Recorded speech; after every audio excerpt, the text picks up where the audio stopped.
The importance of the Olympia oyster today is it was a major industry in early Olympia, and it was one of the industries that the town was built on.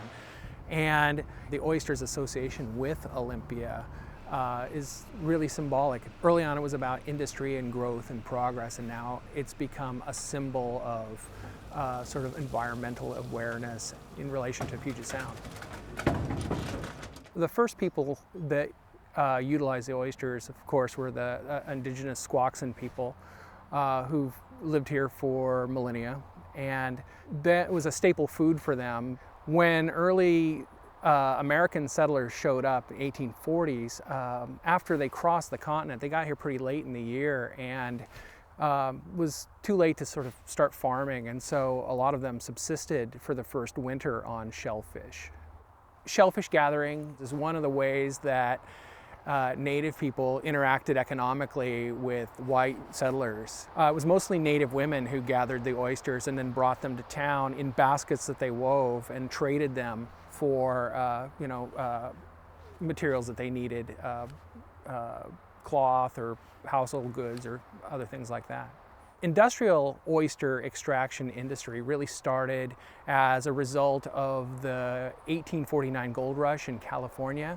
A lot of the people that were coming out to the gold rush, already knew about oysters and already had a tradition of seeing oysters as sort of a celebratory food, something that you ate if you were financially successful. And so as San Francisco grew as the financial center for the gold rush, people began harvesting oysters from the coast.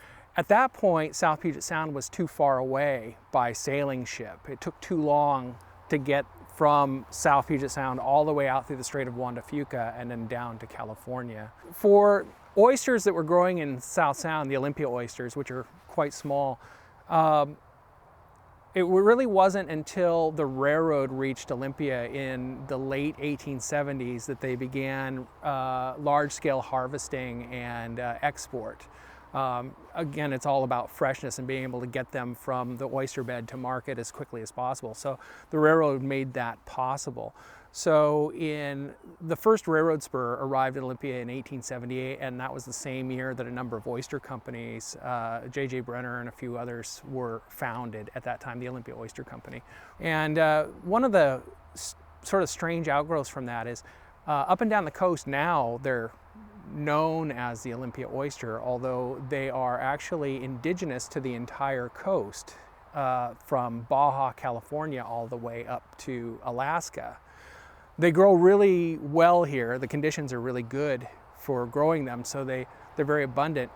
The industry that grew up around extracting them from South Puget Sound and shipping them out wanted to brand them as Olympia oysters.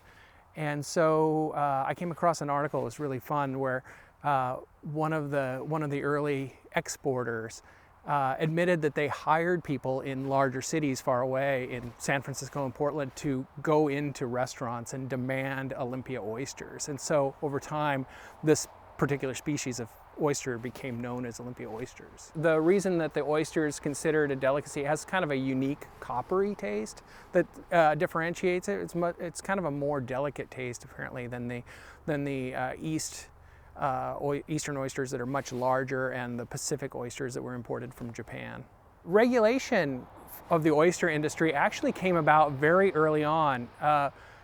Washington was designated a territory in 1853. The first legislature met in 1854, and as part of the first legislature, they imposed regulation because it was such a lucrative business out on the coast. This is before it came here, that there were a lot of people coming in. There was like an oyster rush that sort of was part of the offshoot of the gold rush.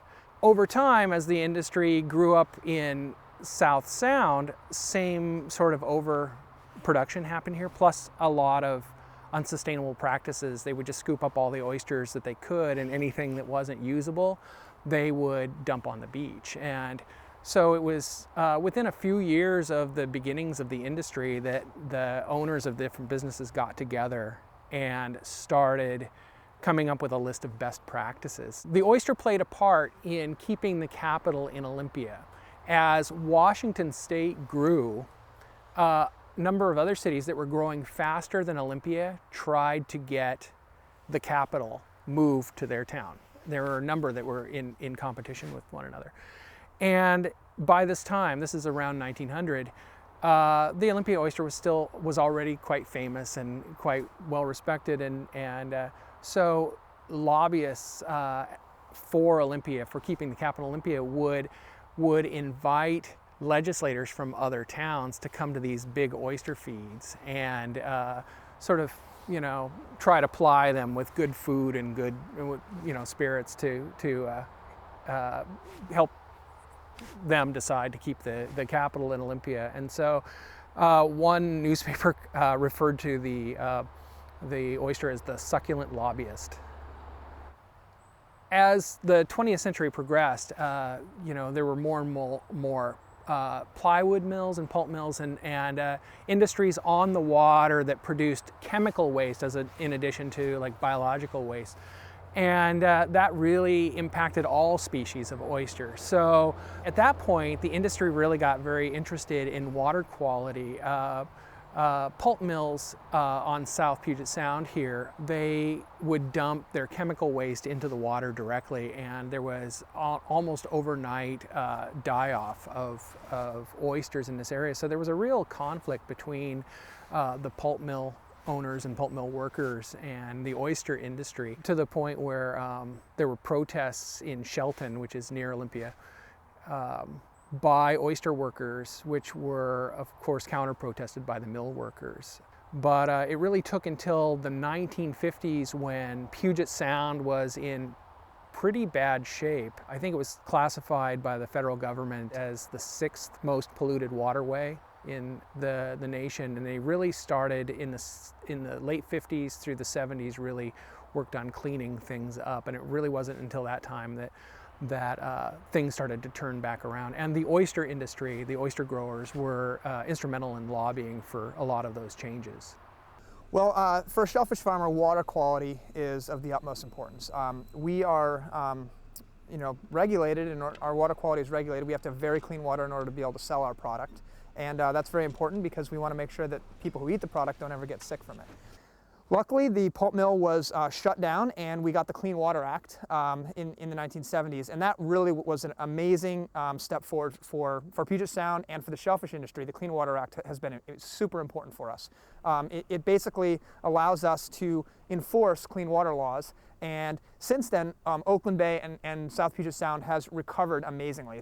It turns out that it has been a very resilient ecosystem, and it has been able to recover in a wonderful way, where now we've seen upgrades of water quality just in the last few years in Oakland Bay, where a huge area that was conditionally approved has gone to approved, and we had a big ceremony with our governor just 2 years ago. And we're seeing that all around Puget Sound, where people who live on the waterfront and people who live in the Puget Sound Basin are realizing that this resource is important culturally and economically, and it's something that needs to be protected. And obviously for the shellfish farmers that our livelihood relies upon clean water, it's critical for us as well.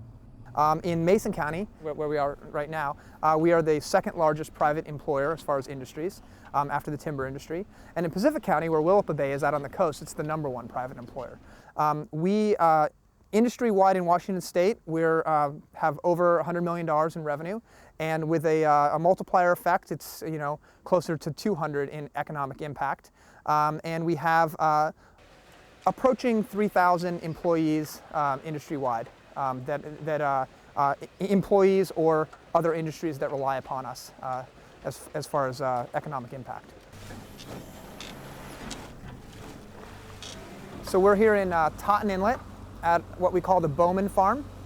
This is a farm that's been in continuous operation for over 100 years. Here we're watching the oyster harvest. The way the process works is the oysters are farmed on the tidelands below us, about 10 or 12 feet below us. At low tide, the farm is dry, and at high tide, it's covered in water. And so last night, this boat came out with these empty tubs and dumped them over the side, and they sunk down to the bottom. And then in the middle of the night, at low tide, the workers came out, and they harvested them using pitchforks. They filled the tubs up. And then here we are the next day in the morning, and the boat is picking up the tubs to transfer them over to a truck, and then they'll head into the plant where they'll be culled, cleaned, processed, and packaged and sent off to their final customer.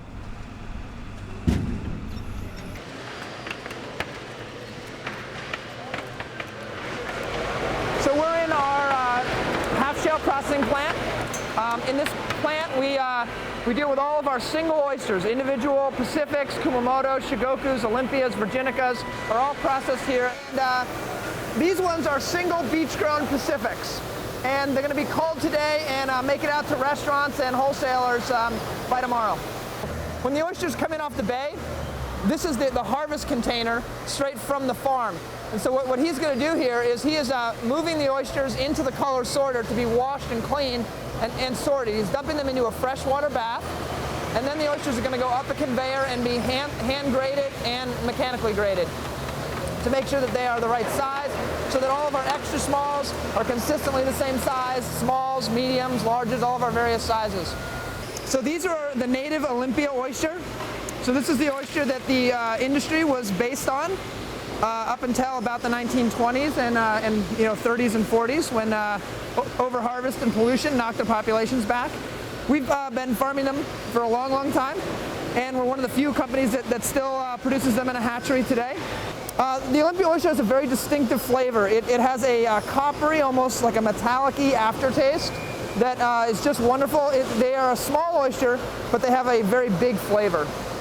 And this is our freezer line. So what we're doing here is top shell shucking the oysters. Removing the top shell from the oysters, leaving it in the bottom shell. This is Juan Loza. He's one of our fastest shuckers. And he is quickly removing the top shell, but leaving the oyster attached to the bottom shell. Then the oyster will be rinsed, graded, and then it will be run through a nitrogen freezer. And this is flash freezing the oysters. We run it at 140 degrees below zero, and it freezes it to a core temperature of about 80 degrees below zero in 7 minutes. This is our deep freeze for our nitrogen frozen oysters and other products that we freeze. It's about -10 Fahrenheit in here, which really maintains the quality of your freeze. You don't want to let it warm up at all. So as you can see, it's kind of empty right now, and we're in the process of restocking it. Over the course of the winter, we shuck all the oysters into it, and then over the course of the summer, we sell those winter oysters frozen. Well, I can just say on a personal note that I feel very proud to be part of an industry that has such a wonderful connection with the past, and where we've been doing this for over 100 years, generation after generation. Often it's a family business. Having that continuity and that connection to the past is something that I derive a lot of pride from. Because we are doing something that has been done in a very similar way for generations, and if we do it right and we protect our environment, we're going to be able to do it for generations to come.